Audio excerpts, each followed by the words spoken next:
Good morning students. Class first के बच्चों, तो हम कौन सा चैप्टर कर रहे हैं? चैप्टर 8। क्या नाम है चैप्टर 8 का? 8 चैप्टर का हमारा नाम है मृग और कृषक। तो देखिए, मैं आज आपको ये चित्र दिखा रही हूं। देखिए पहले आप इस चित्र को अच्छे से। तो आज हम इसी चित्र के आधार पर ही आपकी डिस्कवरिंग बुक से एक कहानी पढ़ेंगे। तो चलिए स्टार्ट करते हैं। ये देखिए, किसी जंगल में एक मृग। मृग क्या होता है बच्चों? मैंने बताया था जैसे हिरण। हमारा ये पाठ ऋषि की मात्रा से संबंधित है ना, तो इसमें कौन सी मात्रा आई हुई है? ऋषि की। तो किसी जंगल में एक मृग घूम रहा था। तभी एक शिकारी वहां शिकार करने आया। उसने मृग को अपने जाल में पकड़ लिया। वहीं एक कृषक अपने गृह की ओर जा रहा था। वह बहुत दयालु था।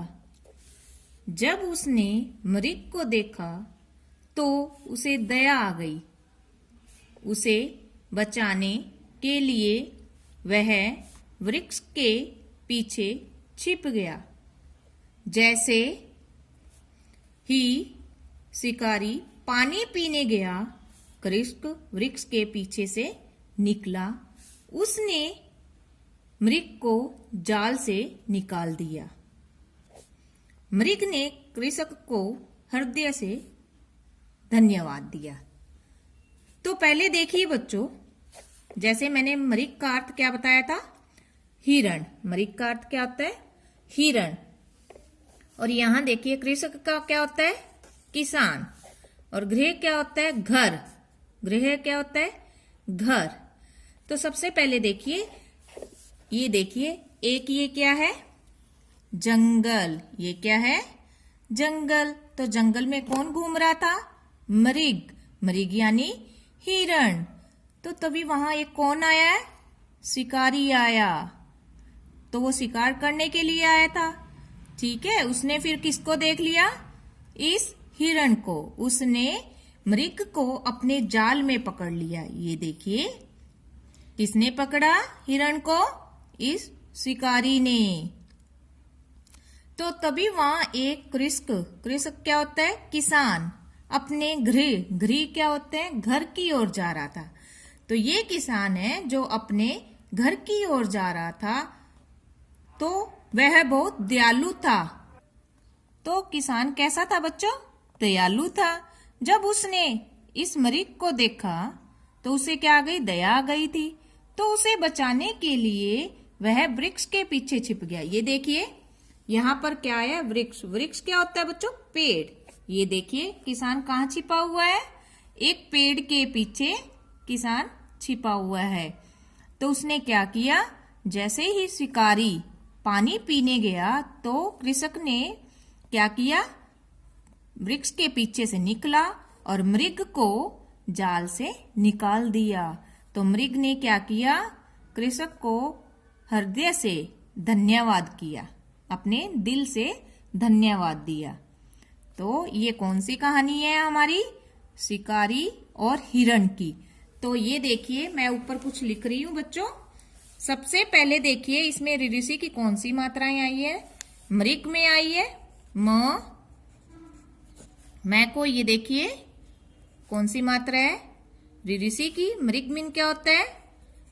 जैसा कि मैंने पहले आपको बताया है, मृग में हिरण।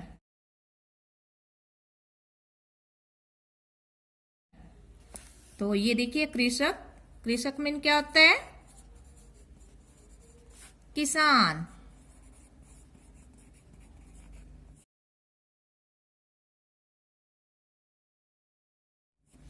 और एक हमारा आया है गृह। गृह में क्या होता है? घर।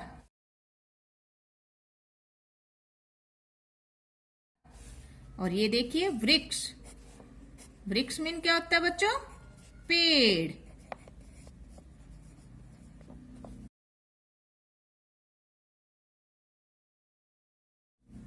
ये देखिए, तो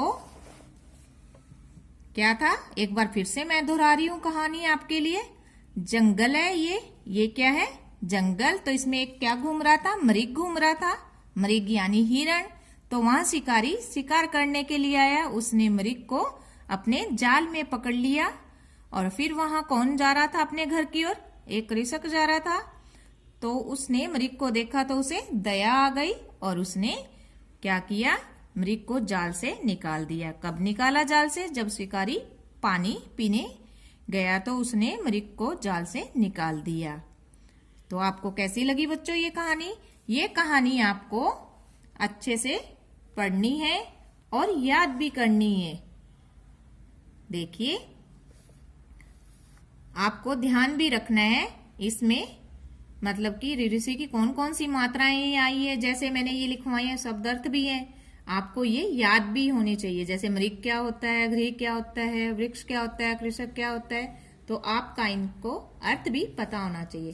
पहले ये बताइए बच्चों कि जैसा कि मैंने कल वाली वीडियो में आपको ये वर्क करवाया था, आपने इसको पढ़ भी लिया होगा। ये देखिए, और इसके साथ ही मैंने आपको प्रश्न उत्तर भी करवाए थे। ये बच्चे किसे बुला रहे थे, बच्चे कहाँ की सैर करना चाहते थे, तो आपने इसको भी कंप्लीट कर लिया होगा। ये देखिए, है ना बच्चों। तो जैसा कि आज मैंने आपको ये कहानी सुनाई है, तो आप भी अपनी डिस्कवरिंग बुक से पाठ 8 से कहानी पढ़ोगे और अपने पेरेंट्स को सुनाओगे, ठीक है ना। तो चलिए अब हम अभ्यास 2 करेंगे। ये देखिए, अभ्यास 2। तो इसमें क्या करना है, सही के सामने सही और गलत के सामने गलत का निशान लगाएंगे, ठीक है बच्चों। तो ये बताइए, पहला क्या है, जंगल में एक मृग घूम रहा था। तो हमें कहानी के आधार पर ही इन सभी के उत्तर देने हैं। तो जंगल में एक मृग घूम रहा था, हमारा ये वाक्य सही है या गलत है? तो जंगल में एक मृग घूम रहा था, ये वाक्य हमारा सही है। आगे देखिए, कृषक ने मृग को पकड़ लिया।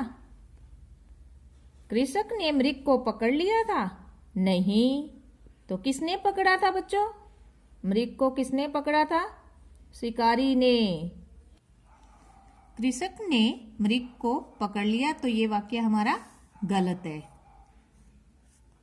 आगे देखिए, मृग को बचाने के लिए शिकारी पेड़ के पीछे छिप गया था।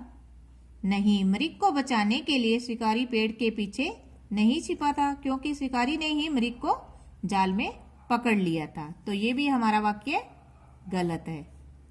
आगे देखिए, कृषक बहुत दयालु था। हाँ, यानी किसान बहुत दयालु था, ये वाक्य सही है।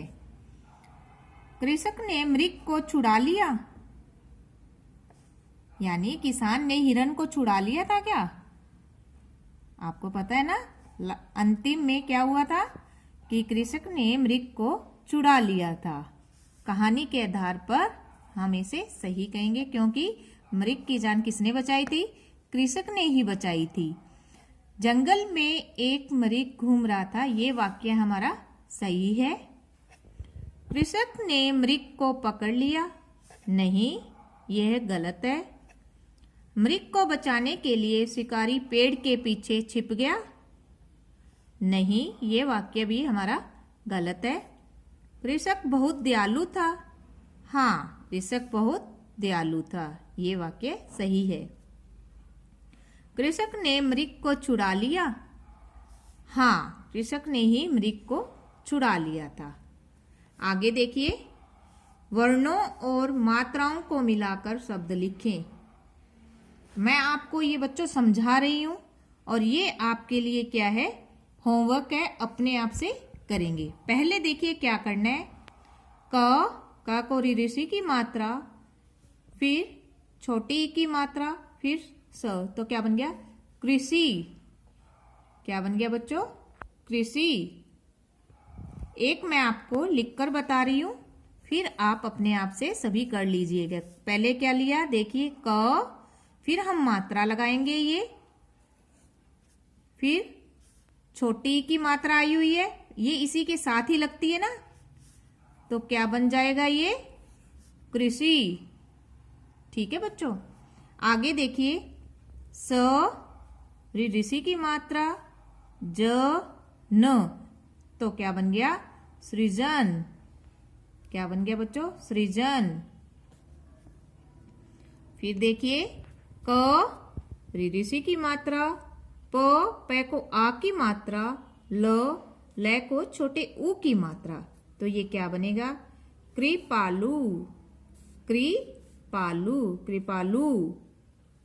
आगे देखिए, प ऋषि की मात्रा, थ, क, तो क्या बनेगा? पृथक। पृथक। प और री की मात्रा को क्या बनेगा? पृथक।